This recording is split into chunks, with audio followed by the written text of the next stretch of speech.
Pedro, apóstol de Jesucristo, a los expatriados de la dispersión en el Ponto, Galacia, Capadocia, Asia y Bitinia, elegidos, según el previo conocimiento de Dios Padre, por la obra santificadora del Espíritu, para obedecer a Jesucristo, a ser rociados con su sangre, que la gracia y la paz os sean multiplicadas.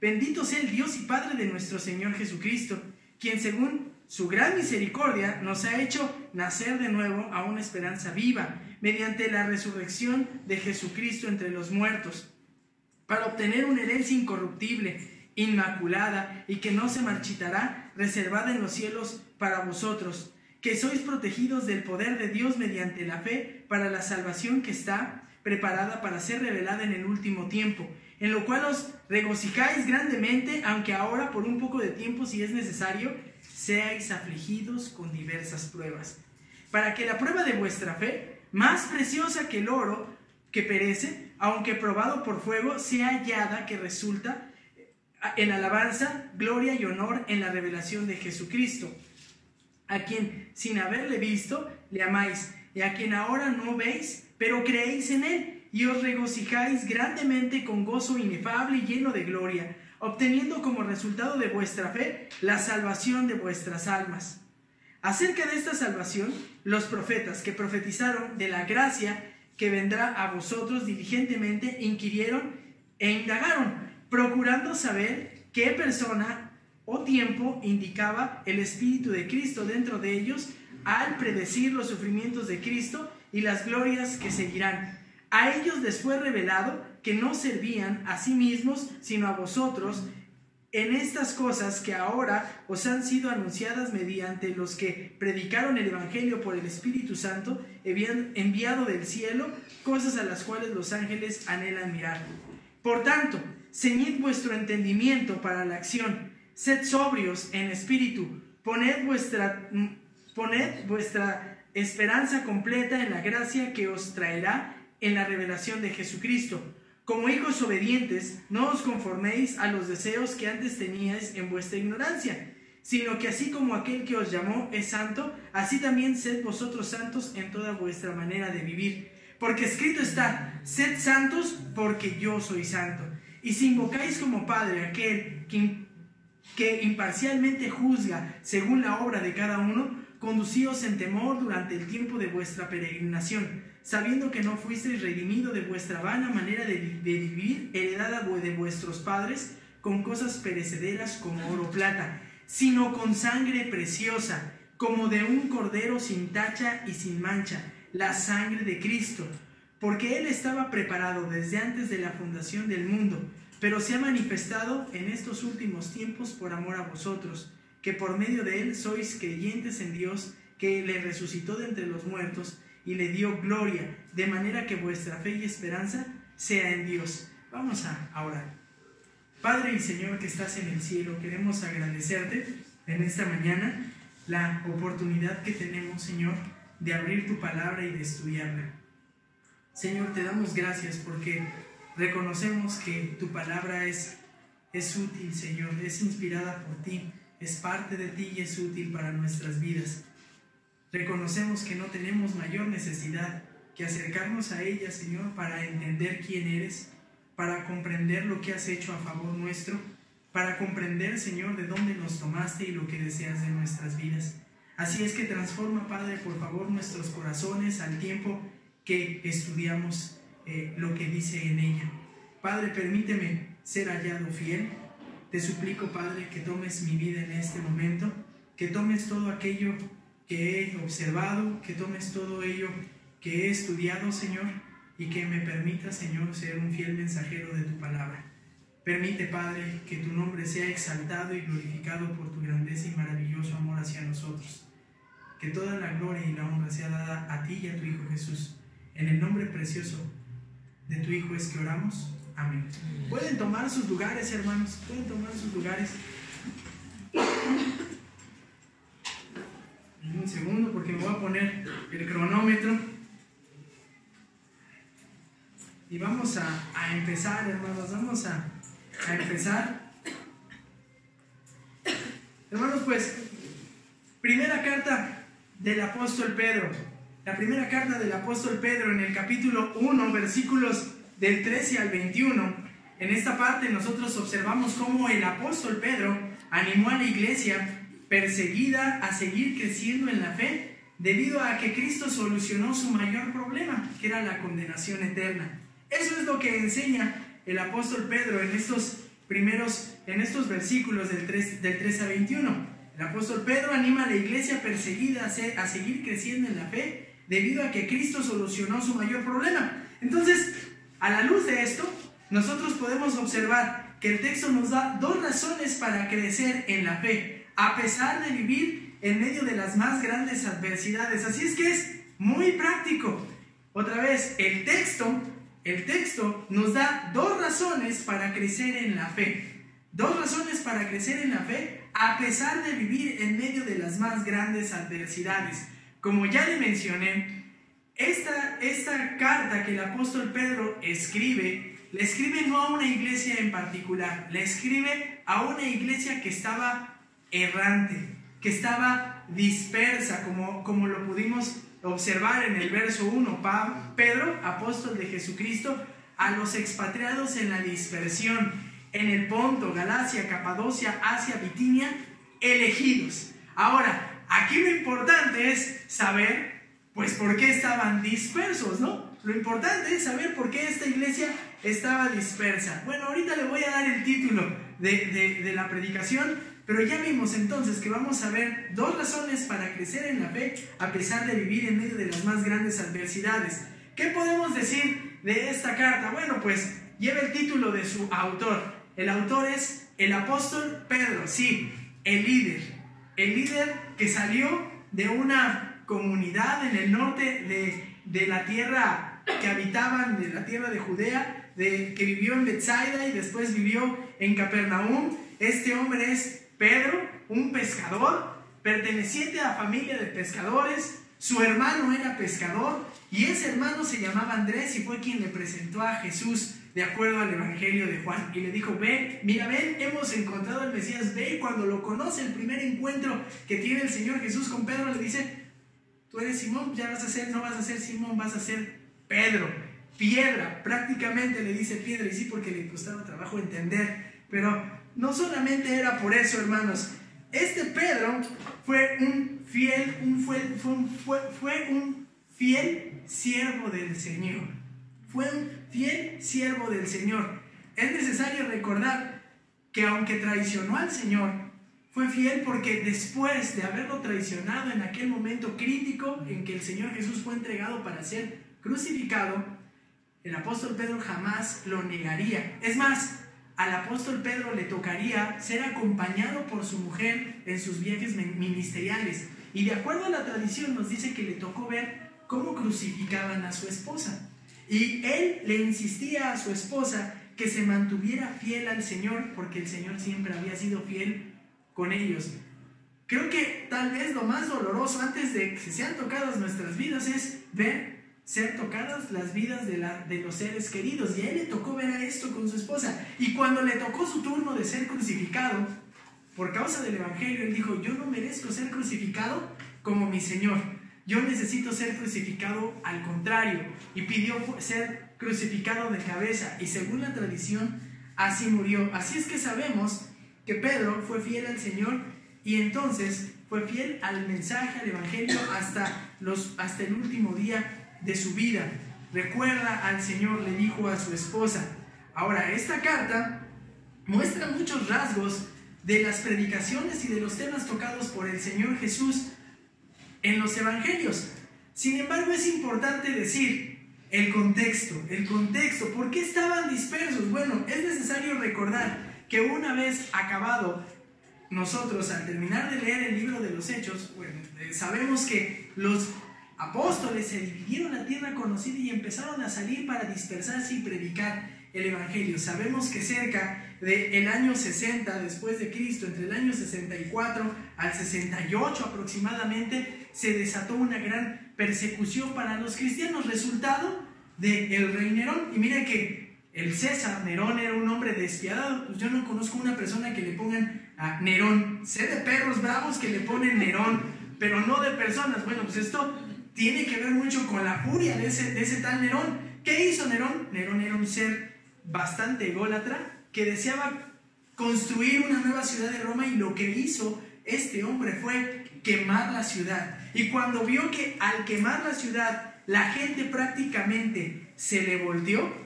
porque habían perdido prácticamente todo en este incendio, entonces la gente lo empezó a acusar y él encontró una fuga para quitarse toda esa presión. Imagínense lo que fue el incendio de Roma. No fue cualquier cosa. En este incendio, primero lo que sucedió, se quemaron todas las casas, pero junto con ellos se quemaron todos los templos que había, se quemaron por tanto todos los ídolos y todos los dioses que los romanos tenían. Entonces fue de un impacto impresionante, porque los romanos con esto también vieron que sus dioses paganos, sus ídolos, no tenían ninguna capacidad de ¿qué? De proteger a los propios romanos. Así es que fue trastocada la ciudad, murió mucha gente, pero también fue trastocada la religión pagana romana. Entonces, ¿qué sucedió? Se le echó la gente encima a Nerón, y entonces Nerón encuentra una fuga, y para esto acusa a un perfecto grupo que ya venía siendo rechazado por los romanos porque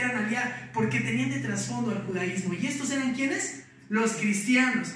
Consecuencia de esto, al acusar a los cristianos del incendio, fueron cada vez más odiados por estar asociados por los judíos, pero también por rechazar a las deidades que ellos tenían. Así es que la consecuencia que se desató de todo esto fue una fuerte persecución. Esta persecución abarcó todo el imperio romano. Y ya entendió por qué dice ahí en el verso 1: a los expatriados de la dispersión en el Ponto, Galacia, Capadocia, Asia y Bitinia. Toda esta región son ¿qué? La parte de que hoy conocemos como Turquía. Todo eso se desató tremendamente la persecución, y entonces pues muchos empezaron a morir por causa de la fe. Así es que de esta manera Pedro lo que va a hacer es empezar a escribir. ¿Quién era la iglesia? La iglesia estaba constituida principalmente por ¿quiénes? Por gente ya gentil, fruto del trabajo ¿de quién? Del apóstol Pablo y de su equipo misionero. Así es que el Espíritu Santo mueve al apóstol Pedro, para escribir esta carta con el propósito de ¿qué? Fortalecer a los creyentes, alentarlos a la fe, que a pesar de esta gran persecución ellos cobraran ánimo, siguieran. Y para esto el apóstol Pedro lo que les va a decir es: necesitan animarse, necesitan ser fortalecidos. Les va a decir algo más: les escribo desde Babilonia. ¿En dónde estaba? ¿Estaba en Babilonia o estaba en Roma? Bueno, hay varias posturas, pero la más conveniente es: estaban siendo perseguidos, y nadie que está siendo perseguido y cuerdo dice su ubicación. ¿Está de acuerdo? Así es que de una manera clave dice: estoy en Babilonia, pero Babilonia perfectamente podemos entender que es Roma. ¿Por qué? Pues por la cantidad de ídolos que había y la idolatría inmensa que había. ¿En dónde? En Roma. Además de tener un rey impositivo como aquel que hubo también en Babilonia con Nabucodonosor. ¿Sí me explico? Entonces es importante, les dice esto, y al escribir la carta el apóstol Pedro les va a enseñar a cómo les escribe con varios propósitos. Voy a mencionar solamente algunos porque son los relevantes para lo que vamos a estudiar, pero les va a decir cómo vivir de manera victoriosa, o cómo vivir para superar la hostilidad. Les va a decir: ustedes tienen que vivir de esta manera. ¿Cómo? Sin perder la esperanza. Puede estar todo en contra, pero lo que no pueden hacer es que perder la esperanza. Es más, pueden vivir victoriosamente, superar las adversidades. Y si ustedes depositan su fe en la esperanza que tienen como creyentes, pueden vivir sin amargura. Es más, pueden vivir confiando en que el Señor tiene completo control de lo que está sucediendo. Sí, está sobre Nerón y está sobre los romanos. Y también pueden vivir esperando que un día va a aparecer pronto Cristo Jesús. Así es que todos estos temas el apóstol Pedro lo que va a hacer es dárselos a los creyentes que están siendo perseguidos para motivarlos, para animarlos. ¿Qué más difícil situación que tu vida esté peligrando? Y cuando a lo mejor nosotros vemos a la luz de esto, podemos empezar a ver que nuestros problemas, aunque son serios, pues probablemente no son tan graves ni tan complicados como los que vivía esta iglesia.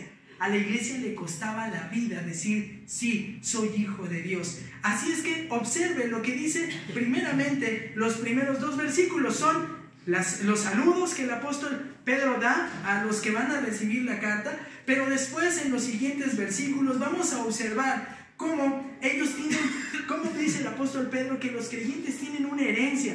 Dice el verso número 3, bendito sea el Dios y Padre de nuestro Señor Jesucristo, quien según la gran misericordia nos ha hecho nacer de nuevo a una esperanza viva mediante la resurrección de Jesucristo entre los muertos. Les dice, ustedes tienen una herencia, y esa herencia es la salvación. Y les va a decir, y ha sido preservada, ha sido guardada por el poder de Dios en los versículos del 3 al 5. Pero después les va a decir, y va a ser probada esta herencia. Observen cómo dice el verso número 6, en la cual os regocijáis grandemente, aunque ahora por un poco de tiempo, si es necesario, seáis afligidos con diversas pruebas, para que la prueba de vuestra fe, más preciosa que el oro que perece, aunque probado por fuego, sea hallada que resulte en alabanza. Es decir, la verdadera herencia, la salvación, tiene que ser purificada. Pues, hermanos, la iglesia es fiel. ¿Hasta cuándo? Hasta que llega la persecución. Cuando hay persecución, en verdad, ¿se quedan quiénes, hermanos? Pues los que son verdaderos creyentes. Así es que la fe es probada, la salvación es probada por las pruebas de la persecución. Pero también esta salvación fue anunciada por los profetas. Vean lo que dice el verso 10 y el verso 11. El verso 12, acerca de esta salvación, los profetas que profetizaron de la gracia que vendría a vosotros diligentemente inquirieron e indagaron. Queda claro, hermanos, esta salvación no solamente fue preservada por Dios, fue probada también a través de la persecución y había sido anunciada. Y cuando les dice todo esto el apóstol Pedro, entonces llegamos al verso 13. Esta salvación que ha dado Dios por ustedes, dice, va a tener los siguientes efectos. Así es que dijimos que el texto nos da 2 razones para crecer en la fe, a pesar de vivir en medio de las más grandes adversidades. Así es que si usted quiere un título, pues está muy sencillo: recuerda al Salvador. Cuando vivas en dificultades, cuando vivas en medio de circunstancias adversas, cuando usted y yo atravesamos por serias complicaciones en nuestras vidas, cuando usted siente que ya no puede dar un paso más, cuando está a punto, como dicen literalmente, tirarlo a toalla, de echarse hacia atrás y decir, no puedo más, usted tiene que hacer una cosa. Primero tiene que recordar al Salvador. Recuerda al Salvador, hermanos. Recordemos al Salvador. Recordemos al Salvador por lo siguiente, porque Él va a regresar. Observen lo que dice el verso número 13. Por tanto, ¿qué? Por tanto, a lo que ya mencionamos, a la salvación dada por Dios, a la salvación que es probada a través de las dificultades y que se mantiene firme, a la salvación que es anunciada por los profetas. Por tanto, cuando te veas en una situación complicada, ¿qué tienes que hacer? Dice el apóstol Pedro. Bueno, tienes que recordar al Salvador, porque Él va a regresar. ¿Por qué decimos esto? Por tanto, ceñid vuestro entendimiento para la acción, sed sobrios en espíritu, poned vuestra esperanza completamente en la gracia que se os traerá en la revelación de Jesucristo. Y le va a decir, tienen que hacer en medio de la dificultad 3 cosas sencillas. Ceñid vuestro entendimiento. Lo primero que tienen que hacer es ceñid vuestro entendimiento. Y a la mujer, a usted y a mí, nos va a costar trabajo entender esto, porque nadie utiliza de nosotros una túnica, o al menos yo no he visto a nadie. Nadie de nosotros viste con una como falda larga, ¿no? Nadie ha visto que para caminar se tenga que remangar la túnica, amarrarse el cinturón y empezar a apresurarse. Eso es ceñid los lomos. Ellos, sabemos, utilizaban ¿qué? Túnicas. Entonces, si se querían mover rápido, pues les cuesta trabajo. Ahora el viernes mi hija traía su trajecito de charro y le decía, camina rápido. Y no podía, ¿no? Porque estaba largo. Igual, ¿qué hacían? Se remangaban, se levantaban, se apretaban el cinturón. Eso es ceñir los lomos. Pero da una clave, dice, ceñid ¿qué? Los lomos ¿de qué? De vuestro entendimiento. Es decir, prepárense, pónganse a prestos. ¿Para qué? Para ser sobrios. Pónganse prestos para ser sobrios. En este momento lo que tienen que hacer es, se tienen que mover rápido. ¿Pero en dónde? En su entendimiento. En su entendimiento. Se necesitaban en este momento, lo que tenían que hacer era recordar los cristianos que se encontraban en un mundo hostil. Ellos tenían que preparar sus mentes. ¿Para qué? Para saber que estaban viviendo en medio de una sociedad que no los aceptaba, que simplemente los rechazaba, y los rechazaba por una causa. Estaban sufriendo por causa del nombre de Cristo. A ellos sí les estaba costando ser fieles al Señor. Así es que es necesario recordar que los cristianos se encontraban en un mundo hostil, vivían en tiempos de persecución, así que siempre tenían la tendencia a estar agitados y confundidos. Cuando uno tiene, hermanos, dificultades, ¿qué es lo primero que se embota? La mente. Y la mente te empieza a jugar una treta, y te empieza a decir: ya deja eso, no puedes. Mira, ¿ya ves cómo todo va mal? Va de mal en peor. Imagínense estos que estaban recibiendo la carta. Pues no que el Señor nos ama. Y está este que es Nerón, parece perro rabioso y nos quiere matar, y ya mató a Pablo, y ya sabemos que, mira, ni siquiera Pedro nos atreve a decir en dónde está. Pone cifrado, dice que está en Babilonia. Nos van a matar. Y ya vimos que mataron a tal hermano, y ya persiguieron y acabaron con tal familia, y ya sabemos que están decomisando los bienes, y ya sabemos que no tenemos nada seguro. ¿Se da cuenta? Ahora, hermano, a ellos les estaba seguramente jugando la mente una treta. Por eso les dice: ceñid los lomos ¿de qué? De vuestro entendimiento. Así que una mente ceñida es una mente fuerte, compuesta, fría, lista para la acción, que debe de estar dispuesta ¿a qué? A seguir aprendiendo. Incluso da la idea de arremánguense la mente. ¿Usted cuándo se arremanga algo, hermanos? Bueno, yo al menos en la oficina, cuando tengo mucho trabajo, y aunque no sé por qué lo hago, pero no me estorban las mangas, ¿qué es lo que usted hace? Se arremanga, ¿no? Órale, manos a la obra, y ahorita le vamos a entrar, y toma toda la actitud. Ceñidos vuestro entendimiento. Ceñido el entendimiento. ¿Tienes dificultades? No te dejes enredar. Ciñe tu mente, prepara tu mente, disponte a saber algo. ¿Qué? Lo siguiente: ciñe tu mente. No dejes que la mente te estorbe, no dejes que la mente te atemorice, no dejes que esta persecución te espante. Ciñe tu mente. Rechaza con tu mente lo que te dice que te va a hacer el mundo. A estos los querían matar. No dejes que se siembre ese pensamiento. Ciñe tu mente. ¿Para qué? Para la acción. Prepara tu mente y cambia. Acciona. Empieza a trabajar de una manera distinta. Y vean lo que les dice: ¿para la acción de qué? Sed sobrios. Lo que usted y yo hacemos regularmente cuando tenemos un problema, ¿cuál es, hermano? Empezamos a sobredimensionar. Pero imagínese: no, es que Nerón nos va a matar. Pues ya no viste cuántos murieron. Se me hace que ahí viene. No, hombre, ya, ahorita viene. Ahora trasládelo a usted. No, pues es que ya siento un dolor. ¿Y si es un infarto? No vaya a ser la de malas. No, es que no he dormido, me va a dar una embolia. No, hombre, no. Y es que ya nos está cayendo la cuarta. No, va a haber recorte de personal. No. Tranquilos. Ceñid los lomos. Listos para la acción. Sed sobrios. Vean cómo lo contrario. Estar agitado en la mente es que sed sobrios. ¿Qué es estar? Sed sobrio, literalmente, es decir, mantengan la cabeza despejada. No ebrios. ¿Qué pasa con una persona ebria? Pierde el control.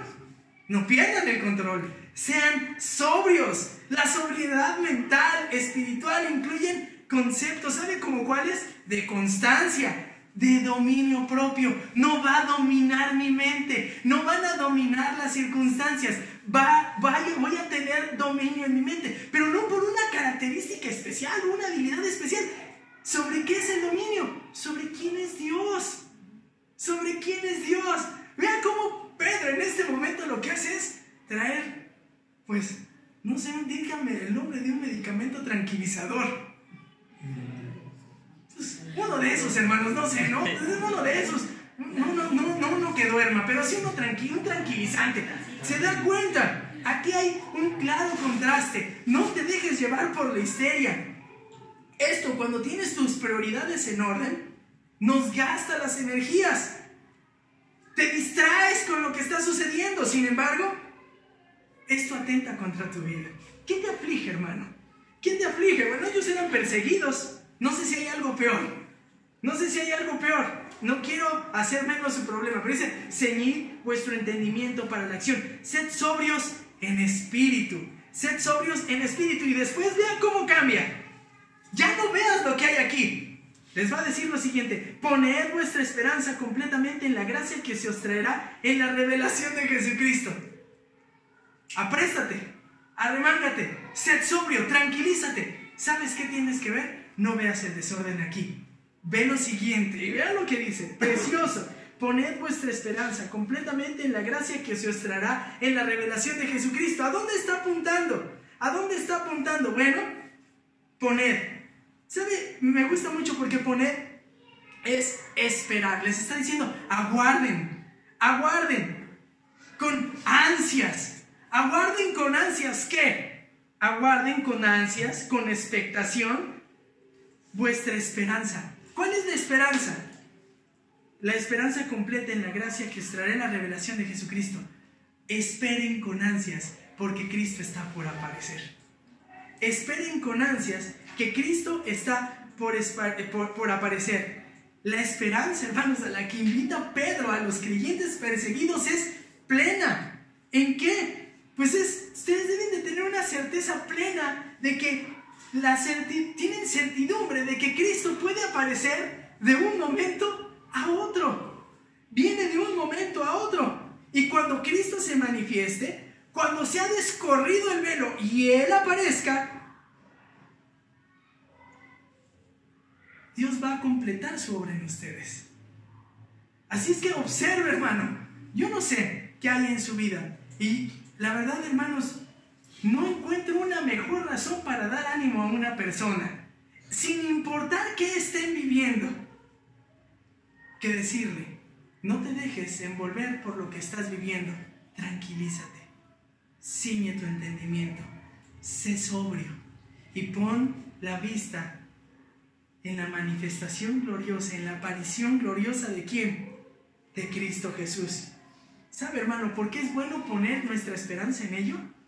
Porque el ministerio futuro de Cristo consiste en glorificar nuestras vidas. ¿Qué es la glorificación? La glorificación es lo siguiente. Usted, en el momento en que creyó, Dios ha iniciado una obra de perfeccionamiento. Pero esta obra de perfeccionamiento, de santidad en su vida, no ha sido completada. Usted se debe de caracterizar por ser un creyente que vive caracterizado por obedecer a Dios, no por desobedecer. Ahorita lo vamos a ver. Sin embargo, la glorificación va a ser el día en que cuando Cristo aparezca, desarraigue totalmente la maldad de su corazón, su vida, y lo presente totalmente santo delante de Dios. Así es que, si lo que atravieso en mi vida es una perfecta justificación de parte de Dios para que yo sea transformado, qué mejor. Porque cada día me lleva a ser más como Él. Y aunque el momento me esté encerrando, me esté apretando, sí, una cosa, sé que no debo de desesperar, porque sé que Cristo viene por mí. Y en eso tengo mi esperanza. No sí que las cosas puedan cambiar en este mundo. Ojalá y sí cambien mis situaciones adversas. Pero mi mayor esperanza, mi mayor anhelo es saber que Cristo viene y que ahí Dios va a concluir su obra en mí. Y eso es suficientemente vital e importante. Así es que, sin duda, hermanos, tal vez ni siquiera hemos podido comprender por completo esto. Probablemente ni siquiera hemos entendido qué es ser glorificados. No nos imaginamos qué es vivir sin pecado, porque sabe, usted y yo hemos vivido con tendencia al pecado desde el día 1 de nuestras vidas, donde hacíamos berrinche, y después más adelante donde queríamos hacer lo que se nos antoje. ¿Y sabe qué? Desagradando a Dios. Ni nos imaginamos. Dice el apóstol Pedro, en medio de tus circunstancias, apunta hacia allá, apunta hacia allá. No sabemos, hermanos. Ellos no sabían qué iba a suceder al otro día. Les dice Pedro, no pongan su vista en lo que puede suceder en un momento a otro aquí. Pongan su vista en lo que va a suceder más adelante en la agenda de Dios. Cristo viene por ustedes. Y entonces el apóstol Pedro les va a decir lo siguiente. Dice, poned vuestra esperanza completamente en la gracia que os traerá en la revelación de Jesucristo. Así es que recuerda al Salvador, porque Él regresará. Así que mantén tu mente enfocada. Hermano, recuerda al Salvador. El Salvador va a regresar. Mantén tu mente enfocada. En medio de tu vida, mantén tu mente enfocada. Pon la vista en Cristo. Pero además hay algo más. Pero además hay otro punto. Recuerda al Salvador, porque Él regresará. Así que aprende su voluntad. Les dice, pon la vista en la esperanza. Y ve el verso 13. Por tanto, dice el 14, como hijos obedientes, no os conforméis a los deseos que antes teníais en vuestra ignorancia. Como hijos obedientes, no os conforméis a los deseos que antes teníais en vuestra ignorancia. ¿Se percata de una cosa? Aquí es necesario que observemos lo siguiente. Como hijos obedientes. Entonces, ¿quiere decir que Dios tiene hijos desobedientes? ¿Como hijos obedientes? Entonces, ¿hay hijos desobedientes? No. ¿Sabe? Aquí hay un punto bien interesante. Literalmente tendría que decirse, como hijos de obediencia. Como hijos de obediencia. ¿Y sabe qué tiene? ¿Qué tiene la idea del apóstol Pedro cuando escribe aquí? Es decir, está describiendo la naturaleza y el carácter de una persona. Es decir, si eres hijo, ¿eres qué? Obediente. Nosotros no lo notamos en el español, pero el que lee, cuando lo recibió ellos lo detectaron inmediatamente. O sea que, si soy hijo, soy obediente. No puedo ser desobediente y llamarme hijo. Y aquí viene una alerta. Porque estaban viviendo persecución, estaban viendo la muerte cara a cara. Y podía ser que incluso alguno estuviese a punto de entregar su vida. ¿Y qué cree? No era obediente. Contradecía el carácter de ser hijo de Dios. Como hijos obedientes. ¿Por qué? Ve el contraste. No os conforméis a los deseos que antes teníais en vuestra ignorancia. Antes vivías literalmente como se te antojaba. Y lo hacías por ignorancia. Es más, no sabías. No lo sabías. Pero les dice, no os conforméis. Es decir, no tomes el molde. No tomes el patrón del deseo. Es más, no os conforméis, dice, no os conforméis a los deseos. No tomes el molde. No tomes el patrón. Y podríamos entenderlo, no tomes el molde, el patrón de los deseos, de la lujuria, de la lascivia, de los pecados que tú practicabas cuando eras ignorante de la voluntad de Dios. ¿Ya le quedó más claro? Hermano, haga un recuerdo de su vida. Hagamos un recuerdo de nuestra vida. ¿Cómo vivía antes de conocer al Señor? ¿Le interesaba la voluntad de Dios? En lo mínimo. ¿Le gustaba que le dijeran algo de Dios? No. Lo primero que hacíamos era enojarnos. Mire, yo recuerdo mucho, y esto lo platico varias veces, que mi tía Susana era la que constantemente me predicaba. Y yo le decía, ya vas a empezar, tía. Tía Pato, ¿no? Porque era la tía Pato. Ya vas a empezar, tía Pato. Déjame a mí, no me digas eso, a mí no me agrada. Eso es para gente débil. Eso es para gente que no piensa, que se deja manipular. Déjame hacer lo que quiera. En ignorancia muchas cosas y en otras partes totalmente rebelde. Pero les dice, si tú eres hijo de Dios, eres obediente. Y tu vida no se puede caracterizar por conformarte. Entonces, el comportamiento que describe Pedro se caracteriza aquí la vida antigua. Pero ahora dice, tú debes de vivir de manera obediente. Es parte de tu carácter. Los deseos del cristiano deben ser cambiados. Pero no hacer que vigile. Pero si él no vigila, va a ser tentado y seguramente va a ceder y se va a quedar ahí. No es en automático. No es en automático. Como hijos obedientes, no os conforméis a los deseos que antes teníais en vuestra ignorancia. Cuando un hijo de Dios se conforma al mundo impío, niega su carácter celestial. Las cosas que hacía en los días de su ignorancia deberían ser quitadas ahora que ha sido iluminado por el Espíritu Santo. La pregunta, hermanos, era, Ellos estaban enfrentando sus circunstancias adversas y eran obedientes. Ahora la pregunta es para ti y para mí.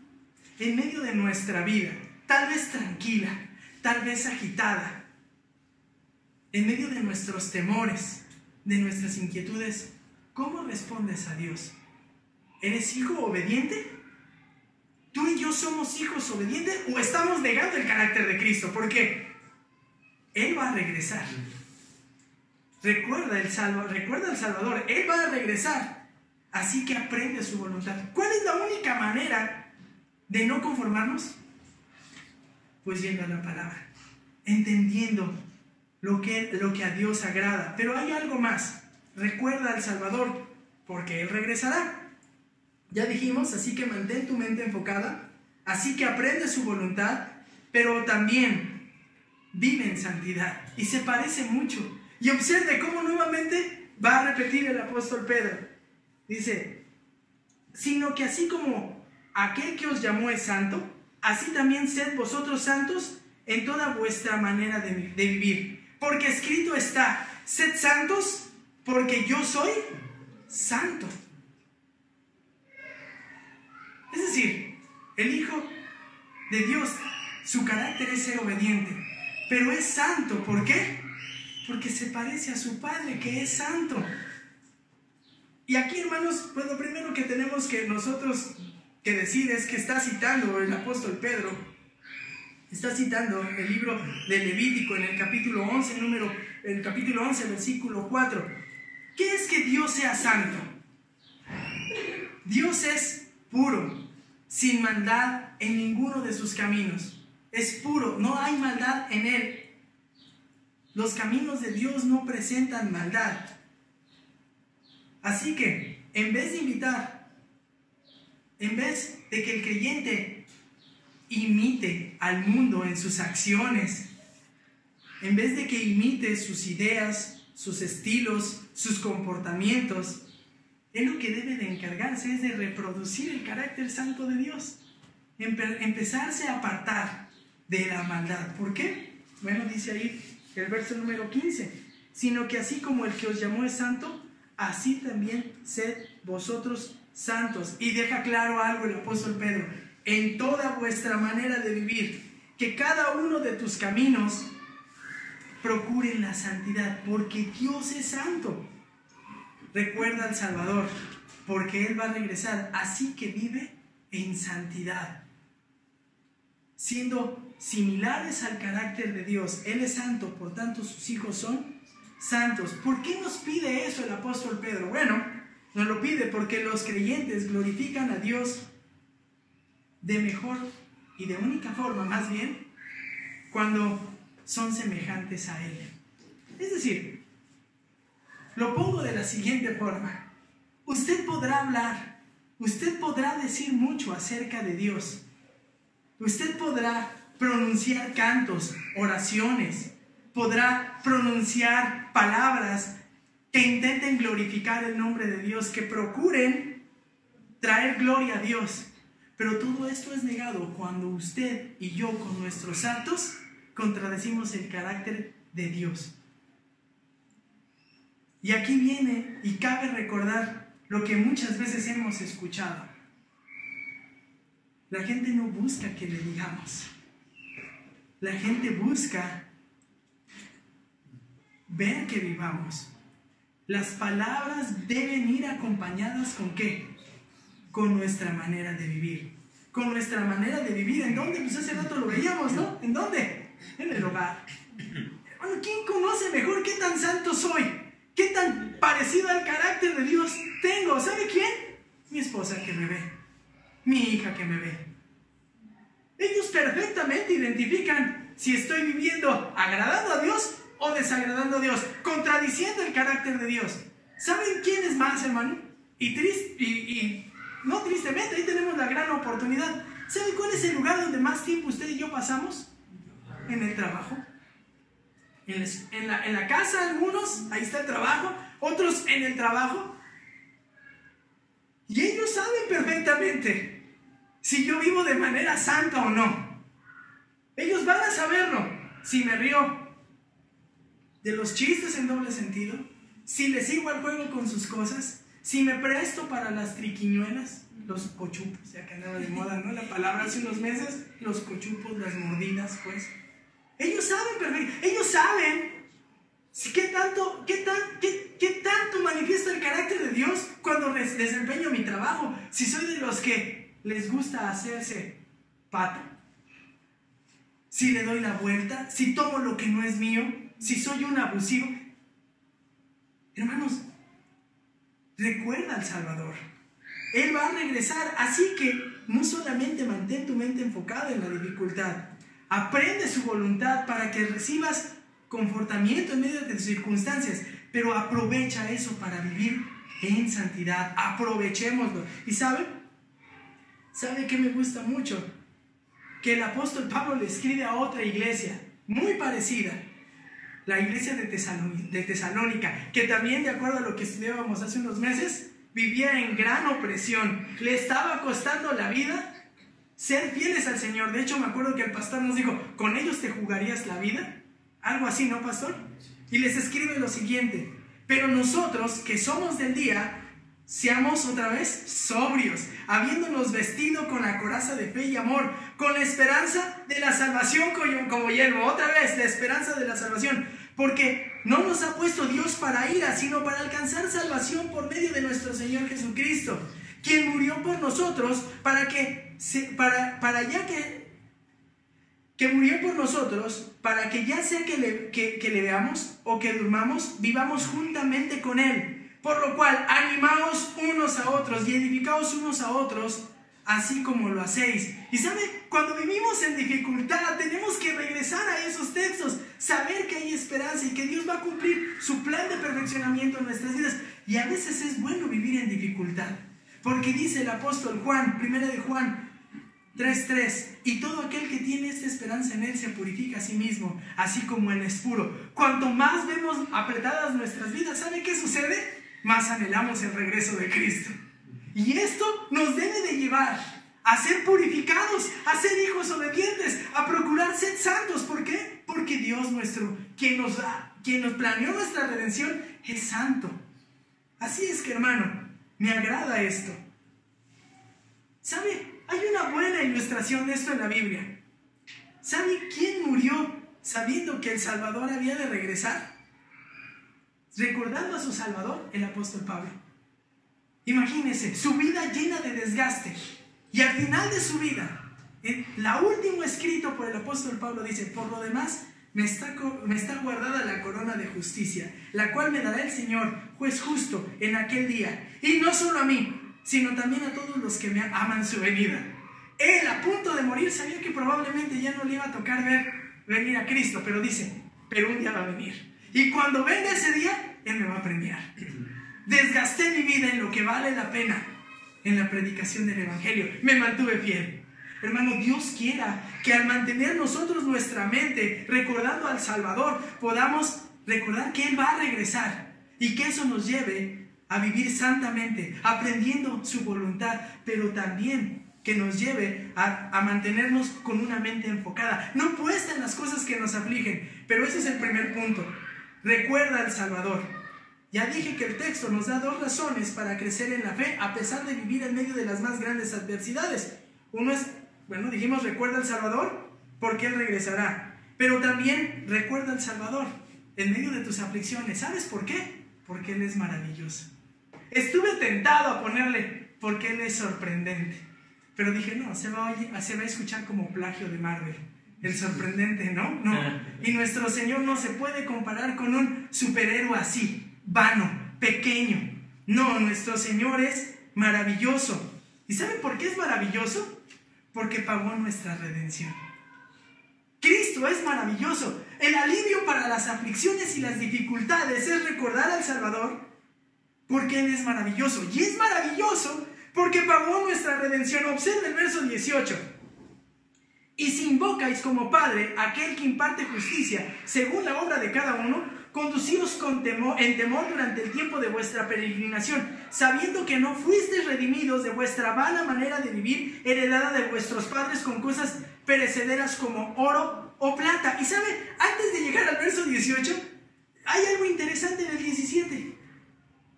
están en dificultad y les dice, y si ustedes invocan al Padre, si ustedes, es una forma distinta de decir, y si ustedes en verdad son verdad, y si ustedes realmente son cristianos,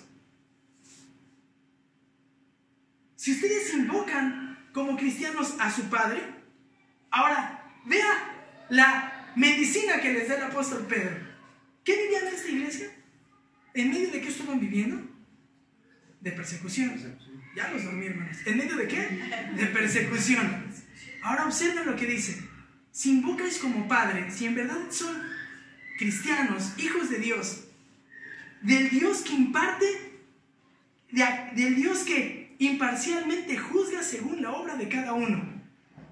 El Dios que ustedes tienen es juez y es justo y sabe que están sufriendo ¿de qué? De manera injusta. Hermanos, ¿cuántas veces nos llega a suceder que en medio de la aflicción lo primero que nos pasa por la mente es, ya se olvidó Dios de mí? Parece que Dios me abandonó, parece que no hay de dónde tomarme, parece que Dios se durmió y yo estoy, dice, a la buena, ¿no? Ahí, vagando, no hay quien me sostenga. Y dice, no, ustedes están sufriendo y el Dios en el que creen es un Dios justo, es un Dios que imparte justicia y que es imparcial. Es decir, Él sabe cómo cada uno de ustedes está padeciendo y quién realmente está padeciendo injustamente. Sabe que Nerón los está persiguiendo injustamente. Sabe que Nerón les acaba de echar encima a los romanos, que los detestan porque me siguen, que los detestan porque no deciden adorar ídolos. Hermanos, esto debe de haber sido como un bálsamo, ¿no? Entonces no estamos olvidados por Dios. Dios conoce que lo que estoy viviendo es injusto. Sí lo conoce. Lo conoce perfectamente. Por eso, conoce la obra de cada uno. Apela a la justicia de Dios, pero también apela a Pedro, ¿a qué? A la omnisciencia de Dios. Hermano, esto es precioso. En medio de sus dificultades, usted debe de recordar a su Dios. ¿Sabe por qué? Porque Él sabe lo que está pasando y sabe perfectamente cada una de las cosas que usted está haciendo en su vida. Y no se ha olvidado Dios de usted.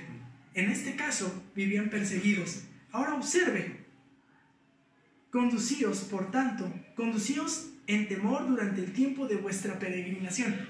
Lo mejor que pueden hacer al saber esto es, debe de producir temor santo. ¿Deseos de qué, hermanos? De sujeción. Debe producir en ustedes el deseo de sujetarse a Dios. ¿Por qué? ¿Por qué? Pues por lo siguiente, porque ustedes viven como peregrinos en esta tierra. Hermano, nada de lo que suceda a nuestro alrededor. Hermanos, creo que más bien la manera que lo voy a expresar de una forma distinta. Y es, creo que a veces, en muchas ocasiones, estamos demasiado apegados a lo que nos sucede aquí y a lo que tenemos aquí. Si recordáramos que somos como Abraham, peregrinos, y que la nación de Abraham ni siquiera estaba en la tierra prometida, según vimos, estaba ¿en dónde? En el cielo. Vamos de paso, vamos de paso.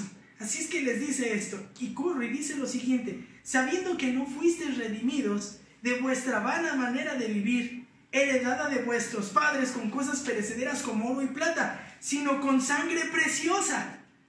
¿Por qué decimos, hermanos, que es necesario recordar al Salvador? Porque Él es maravilloso, porque pagó nuestra redención. ¿Qué es la redención? ¿Qué es pagar nuestra redención? Dice, sabiendo que fuisteis redimidos. Sabiendo que fuisteis redimidos en el verso 18. Bueno, los cristianos a los que Pedro dirige su carta, dijimos que eran gentes sencillas y pobres. Pero les dice que han sido redimidos, es decir, ha sido pagada, han sido redimidos de su esclavitud, de su existencia al pecado, por medio del pago de un rescate infinito. Todos estos creyentes a los que va dirigida la carta, como todos nosotros, éramos esclavos de ¿qué, hermanos? Del pecado. Y éramos esclavos del pecado porque habíamos heredado ¿qué? La naturaleza pecaminosa ¿de quién? De nuestros padres. ¿Transmitida desde dónde? Desde el Génesis con Adán. Nadie de nosotros se libra de eso. Nadie de nosotros. Todos caíamos en esto. Y mereciéndonos la condenación eterna, Dios entregó a su Hijo para que fuésemos redimidos. Él pagó nuestra redención. Pero lo importante aquí es observar en dónde se encuentra el pago. Y es precioso porque el apóstol Pedro lo que va a decir es lo siguiente: sabiendo que no fuisteis redimidos de vuestra vana manera de vivir, heredada de vuestros padres con cosas perecederas, como oro o plata. Mire, dice que son cosas perecederas, pero son de las cosas que ¿qué? Que más se acaban por tardarse de dejar de existir. Es más, dicen una buena herencia es dejarle a tus hijos ¿qué? Centenarios. Y dice Pedro, ridiculiza las cosas materiales, dice, eso es perecedero, eso no tiene valor. ¿Se fijó también en el verso 7? Para que la prueba de vuestra fe, más preciosa que el oro. Es decir, Pedro lo que está haciendo es poner por encima las cosas espirituales que las cosas materiales. Cristo no pagó por tu redención, hermano, con oro, plata, que son los bienes más preciados de ese tiempo y probablemente todavía de nuestros tiempos. No lo pagó con eso, sino con sangre preciosa, como de un cordero sin tacha y sin mancha, la sangre de Cristo. ¿Por qué nuestro Señor es maravilloso? Porque pagó nuestra redención. Porque pagó nuestra redención. Y sabe, pagó nuestra redención entregando su vida. Ahora aquí debemos de reflexionar algo importante. Pagó nuestra redención no porque se derramara la sangre. La sangre, los glóbulos rojos, al ser derramados y puestos, eso no pagaba nuestra redención. Es más, el hecho de morir no pagaba la redención de nosotros. No, eso no lo pagaba. ¿Sabe qué es lo que pagaba la redención de los hombres? La calidad del sacrificio. Y Cristo, con una calidad de un cordero, ¿sin qué? Sin mancha, sin tacha, pagó nuestra redención, aplacó la ira de Dios. Por eso es que nuestro Señor, Él es maravilloso, porque pagó nuestra redención entregando su vida por nosotros.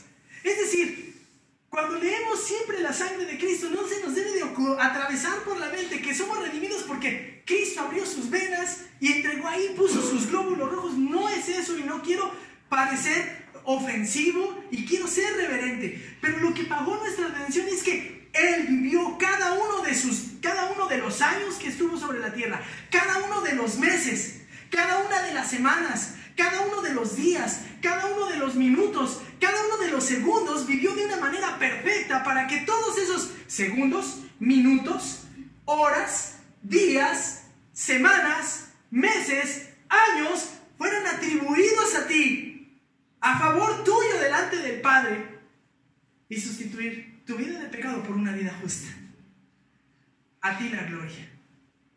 A ti la gloria. A ti sea la gloria. Porque Cristo lo que hace es hacer un sacrificio perfecto. No más un sacrificio imperfecto. Por eso es de que los sacrificios se tenían que hacer constantemente. Es verdad, Él tuvo que entregar su vida, ser derramada su sangre, pero el sacrificio fue aceptado. ¿Por qué? Porque fue perfecto. Y solamente lo podía cumplir un hombre.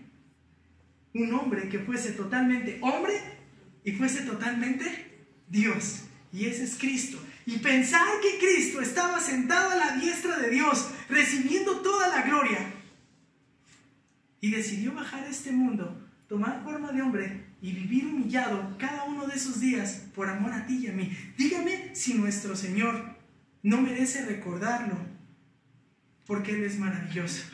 Y es maravilloso porque pagó nuestra redención y entregó su vida por nosotros. Y para concluir, observe lo que dice más adelante. Porque Él estaba preparado desde antes de la fundación del mundo, pero se ha manifestado en estos últimos días por amor a vosotros, que por medio de Él sois creyentes en Dios, que le resucitó de entre los muertos y le dio gloria, de manera que vuestra fe y esperanza sean Dios. Recuerda al Señor, porque Él regresará en medio de tus dificultades. Recuerda al Salvador, porque Él es maravilloso, porque pagó nuestra redención, porque entregó su vida por nosotros. Pero sabe, también resucitó por nosotros. También resucitó por nosotros. Vea el verso número 21. Porque por medio de Él sois creyentes en Dios, que le resucitó de entre los muertos y le dio gloria, de manera que vuestra fe y esperanza sean en Dios. Hermanos, ¿cuál es la mayor amenaza que puede tener Satanás contra nuestras vidas? ¿Cuál es la mayor amenaza? ¿Sabe cuál es? Te voy a matar. Te voy a matar. Voy a acabar contigo. Te voy a destruir. Y dice el apóstol Pedro, primero deben de recordar que este no es un plan improvisado de parte de Dios. Dios, desde antes que Adán y Eva pecaran, ya tenía provista la redención de aquel que Él iba a elegir descendientes de ellos. Por tal razón, nos preparó desde antes de la fundación del mundo y se manifestó en los últimos tiempos. Se manifestó cuando apareció Cristo, y en los últimos tiempos, hasta los últimos tiempos, estamos esperando su venida, y esto lo hizo por amor a nosotros. ¿Para qué? Porque por medio de Él, es decir, de Cristo, sois creyentes en Dios, que le resucitó de entre los muertos. Y hermanos, si resucitó, si el pago fue tan perfecto, es por eso que le resucitó, es por eso que le levantó de los muertos. Y sabe, si Él se levantó, nosotros, Él fue primicias, usted y yo nos vamos a levantar. Como dijo el apóstol Pablo a los tesalonicenses, probablemente algunos pudiésemos vivir, sufrir, e incluso nos pudiese tocar entregar nuestra vida. Y si así fuera, de todas formas, podemos recordar al Salvador, que resucitó a favor de nosotros, y por tanto Dios completará, terminará, concluirá su obra a favor de nosotros. Así es que, déjeme leerle lo que dice Efesios 1, del 5 al 8. En amor, habiéndonos predestinado para ser adoptados hijos suyos, por medio de Jesucristo, según el puro afecto de su voluntad, para alabanza de la gloria de su gracia, en la cual hizo aceptos en el amado, en quien tenemos redención por su sangre, el perdón de pecados según las riquezas de su gracia. Cristo concluyó su obra a favor de nosotros, y eso no debemos dudarlo. Pero luego déjeme leerle otro pasaje en donde certifica que la resurrección de Cristo es real. 5:20 al 23. La cual operó en Cristo, resucitándolo de los muertos, sentándolo a la diestra en los lugares celestiales, sobre todo principado y autoridad, y poder y señorío, y sobre todo nombre que se nombra, no solo de este siglo, sino también en el venidero, y sometió todas las cosas bajo sus pies, y le dio por cabeza sobre todas las cosas a la iglesia, el cual es su cuerpo, la plenitud de aquel que todo lo llena en todo.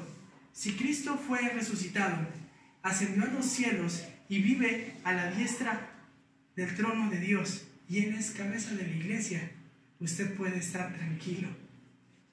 Él no va a dejar que usted atraviese por algo que no puede soportar. Y no hay mejor cosa que nos aliente como iglesia que saber esto. No conocemos qué viene por delante, siempre eso será un misterio, pero lo que venga por delante no es lo suficientemente fuerte como para frenar nuestra fe, porque nuestra fe debe estar sustentada en el Dios en el cual hemos creído, y quien es nuestro Señor, y quien es la cabeza de nuestras vidas, pero también de la iglesia. Que el Señor nos dé fortaleza y nos dé valor para recordarle cada momento de nuestras vidas.